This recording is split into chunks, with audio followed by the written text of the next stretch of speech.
अब हम बात करेंगे HTML में फॉर्म के बारे में। ये HTML का बहुत ही अहम टॉपिक है क्योंकि हम जो भी वेबसाइट बनाते हैं किसी न किसी सूरत में हमें फॉर्म लाजमी देना होता है। आपको पता है कि फॉर्म जो है ना हमारे पास किसी भी वेबसाइट पर वो यूजर की इंफॉर्मेशन कलेक्ट करने में यूज होता है। अब जिस तरह फर्ज किया हमने कोई लॉगिन फॉर्म बनाना है, उसमें वो नेम देता है अपना, या ईमेल देता है, या पासवर्ड लिखता है, या एड्रेस देता है कोई, या फोन नंबर देता है। ये सारी इंफॉर्मेशन हमने कलेक्ट जो करनी होती है वो फॉर्म की सूरत में कलेक्ट करते हैं। मैं अपने नए आने वाले व्यूअर्स के लिए बता दूं कि हम सीखने जा रहे हैं कंप्लीट वेब डेवलपमेंट, इसकी तमाम लैंग्वेजेस और फ्रेमवर्क। ये वीडियो भी उसी ट्यूटोरियल सीरीज का एक हिस्सा है। अगर आप कंप्लीट वेब डेवलपमेंट सीखना चाहते हैं तो इस सीरीज को जो है ना शुरू से स्टार्ट करें। इसके लिए मैंने एक अलग से अपने चैनल पर जो है ना प्ले लिस्ट बना दी है। HTML अगर आप स्टार्ट से सीखना चाहते हैं तो वीडियो 1 से जाके स्टार्ट करें तो आपको ज्यादा अच्छे से समझ आ सकेगी। देखते हैं कि फॉर्म जो है ना HTML में कैसे हम, या किसी वेब पेज पर कैसे बनाते हैं। फॉर्म बनाने के लिए जो हमारे पास टैग होता है उसका नाम है फॉर्म। इस तरह से जो है ना फॉर्म एक टैग आ जाता है हमारे पास, उसमें जो है ना एक्शन एक एट्रीब्यूट के तौर पे आता है। इस एक्शन का क्या करना है ये मैं आपको जरा आगे चल के समझाऊंगा। अभी हम देखते हैं कि हमारे जो है ना वेब पेज पर क्या आया है। वहां आप देखेंगे कि वेब पेज पर हमें कुछ भी शो नहीं होगा। ये देखिए मैं इसे रिफ्रेश कर रहा हूं तो ये अभी कुछ भी शो नहीं होगा, ये अभी कुछ भी नहीं है। अब होता क्या है कि हमने जो भी एंट्रीज है ना इस फॉर्म टैग के अंदर लेनी होती हैं। उसके लिए जो हमारे पास टैग है वो है इनपुट टैग। ये एक एम्प्टी टैग है।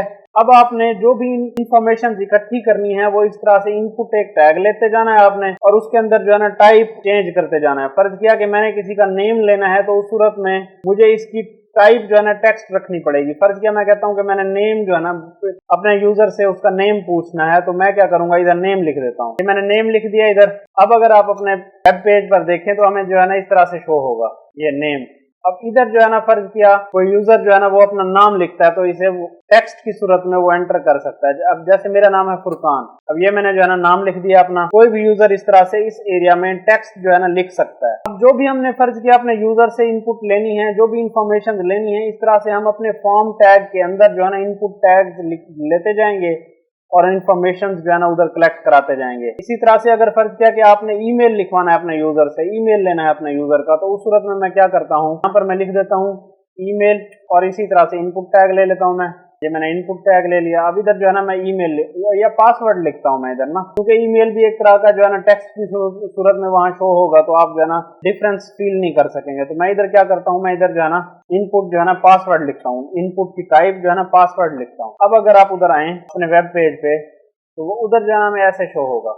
अब सॉरी मैंने इधर जो है ना लेबल इसका दे दिया ईमेल, मैं उधर चेंज कर लेता हूँ लेबल। अब ये लेबल जो है ना मैंने इसका चेंज कर दिया है। अब हम अगर अपने वेब पेज पर आते हैं तो ये आप देखें लेबल मैंने चेंज कर दिया। अब जैसे ही मैं इसमें एंट्रीज करूंगा ना, जिस तरह हमें पासवर्ड दिखता है ना, ऐसे ये देखें अब ये पासवर्ड है। अब ये देखें मैं इसको, ये अब देखें कि हमारा पासवर्ड इस तरह से जिस तरह से नजर आता है हमारे किसी भी वेब पेज पे, ऐसे यहाँ पर भी शो हो रहा है। तो जो भी आपने एंट्रीज लेनी है अपने यूजर से, जो भी आपने इंफॉर्मेशन लेनी है, इधर आपने उसकी टाइप चेंज करते जाना है, उधर हमारा फॉर्म जो है ना क्रिएट होता जाएगा। अब मैं क्या करता हूँ, मैं इन्हीं को जो है ना कॉपी करके इसकी टाइप्स जो है ना चेंज कर लेता हूँ और आपको दिखा देता हूँ सारी के अभी क्या कौन कौन सी टाइप्स हम चेंज कर सकते हैं। अब यहाँ पे मैंने जो है ना सारी एंट्रीज ले ली हैं जो आमतौर पे एक फॉर्म में होती हैं। देखिए कि मैंने यहाँ पर जो है ना नेम के तौर पे एक टाइप जो ली है वो टेक्स्ट ली है, ईमेल के तौर पे जो टाइप ली है मैंने ईमेल ली है, पासवर्ड के तौर पे जो टाइप है हमारी वो पासवर्ड है, डेट की सूरत में टाइप हमारी डेट है, टाइम की सूरत में टाइम है, कलर की सूरत में कलर है, हिडन है, इसी तरह से नंबर है, रेंज है, URL है, या हमने बटन बनाना है उसमें सबमिट बटन बनाना है। जिस तरह से फॉर्म जब कंप्लीट हो जाता है सबमिट बटन आता है, इस तरह से जो है ना हमारी इनपुट जो है ना सबमिट हो जाएगी। और अगर फर्ज किया हमने ये सारी चीजें क्लियर करनी है तो इसलिए उसके लिए जो हमारे पास टाइप आती है वो रीसेट के नाम से आती है। अब हम चलते हैं अपने ब्राउजर की तरफ। ये देख लें कि मैंने यहाँ पर BR टैग दो ले लिए ताकि हमारी जो भी एंट्रीज हों उसके दरमियान में काफी फासला मिल जाए हमें, ताकि हमें समझने में आसानी हो जाए। हम चलते हैं अपने वेब ब्राउजर की तरफ। इधर जो है ना आप देख लेंगे ये जो है ना हमारे पास नेम आ गया, इसी तरह से ईमेल आ गया, पासवर्ड आ गया, ये डेट आ गया हमारे पास, टाइम, कलर। अब ये देख लेंगे कलर इस तरह से हम चूज करते हैं उसमें से कौन सा कलर आपने जो है ना देना है, इस तरह से कलर आ जाएगा। ये हिडन है हमारे पास, आपने कोई इंफॉर्मेशन लेनी होती है लेकिन जो है ना वो एरिया आप शो नहीं करना चाह रहे, वो इनपुट आप शो नहीं करना चाह रहे। बात सिनेरियोज ऐसे होते हैं जब आप आगे वेब डेवलपमेंट को समझते जाएंगे तो ये चीज आपको समझ आ जाएगी। बस आप इधर ये समझ लें कि ये जो हिडन है ना, इसमें जो आपने अगर फर्ज किया कोई इनपुट बॉक्स आपने अपने यूजर से छुपाना है जहां शो नहीं कराना, वहां आपने जो है ना टाइप इनपुट टाइप जो है ना हिडन दे देनी है। जैसे अब मैं यहाँ आपको दिखाता हूँ, ये हमारे पास जो हिडन है ना इनपुट, ये देखें ये बाहर लिखा हुआ, ये तो हमें नजर आ रहा है, लेकिन ये जो इनपुट टाइप है हिडन, ये हमें नजर नहीं आ रही है एंट्री या ये बॉक्स हमें इनपुट का नजर नहीं आ रहा वहां पे अपने वेब पेज पे। तो ये जो है ना हमारे पास इस तरह से शो होगा। अब इसी तरह से नंबर है या ये रेंज है, इस तरह से हम कोई भी रेंज, प्राइस रेंज होती है या कलर रेंज होती है या कोई भी रेंज होती है, एज की रेंज होती है, हमने जब रेंज देनी हो अपने वेब पेज पे तो इस तरह से हम टाइप जो है ना इनपुट की टाइप जो है ना रेंज दे देंगे।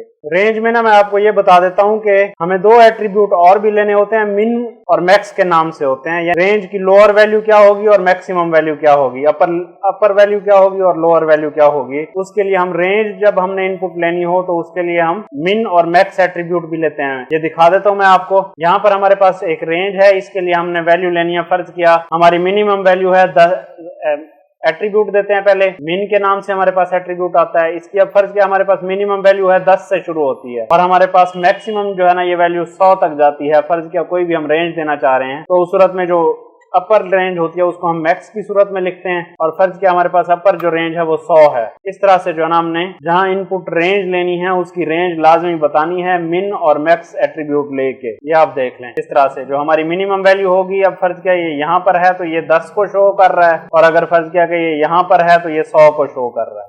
इसी तरह से ये URL है, सबमिट बटन है, ये रीसेट है। फर्ज किया कि यहाँ जो है ना मैंने एंट्रीज डाली हुई है, फर्ज किया ये मेरा ईमेल है। अब ये जो है ना मैंने यहाँ पर कुछ एंट्रीज डाल दी हैं, ये देख लें आप। मैंने ये नाम लिखा है अपना, ईमेल लिखा है यहाँ पर एक कलर भी चूज किया है। वैसे मैंने कलर चूज कर लिया। अब यहाँ पर जो है ना मैंने अपना नंबर लिख दिया है।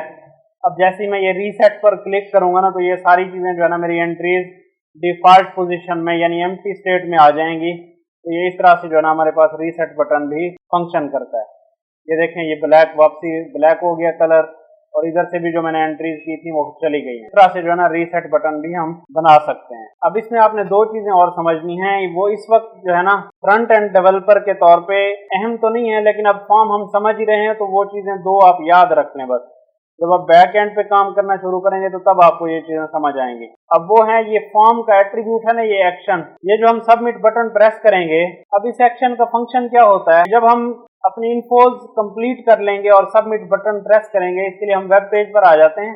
ये जो है ना अब ये फर्क किया, यहाँ मैंने जो है ना अपनी इन्फोज डाली है। उसके बाद फिर सारी ये चीजें इन्फोज देने के बाद जब मैंने अपने सबमिट बटन पर क्लिक किया है तो इन्फोज जो सेव होंगी तो वो जो है ना कैसे सेव होंगी बैक एंड पे, ये जो है ना हमारा एक्शन एट्रीब्यूट डिसाइड करता है। और ये डिपेंड करता है कि आप किस लैंग्वेज में जो है ना अपना बैक एंड लिख रहे हैं। फर्ज किया हमारा जो है ना बैक एंड है PHP लैंग्वेज में, तो मैं क्या करूंगा, मैं कहूंगा कि यार ये सबमिट डॉट PHP इस तरह से। इसी तरह से हमारे पास एक और एट्रीब्यूट होता है जिसका नाम है मेथड। मेथड में आप क्या करते हैं, दो में से कोई एक वैल्यू देनी होती है आपको। इस तरह से आपने इन दोनों में से कोई एक वैल्यू देनी होती है, यानी या आप गेट देंगे या आप पोस्ट देंगे, या पोस्ट देंगे या फिर जो है ना आप वैल्यू उसको गेट देंगे। इस तरह से अगर ये आपको समझ नहीं आई तो परेशान होने की जरूरत नहीं है, ये बैक एंड जब पढ़ेंगे तो उधर जो है ना ये चीजें समझ आ जाएंगी। अब ये जो है ना फॉर्म जो है ना हमने ये कंप्लीट नहीं कर लिया, इसमें बहुत कुछ और भी होता है, लेकिन मैंने चीजें सिंपल रखने के लिए आपको यहाँ तक बताया है। आगे जो है ना मैं अगली वीडियो में आपको जो बाकी तफसीलात भी है ना इसके मुतालिक वो बता दूंगा। अगर आपको वीडियो पसंद आई है तो वीडियो को लाइक कर लें और आप कंप्लीट वेब डेवलपमेंट सीखना चाहते हैं तो हमारे चैनल को सब्सक्राइब कर लें। बहुत शुक्रिया।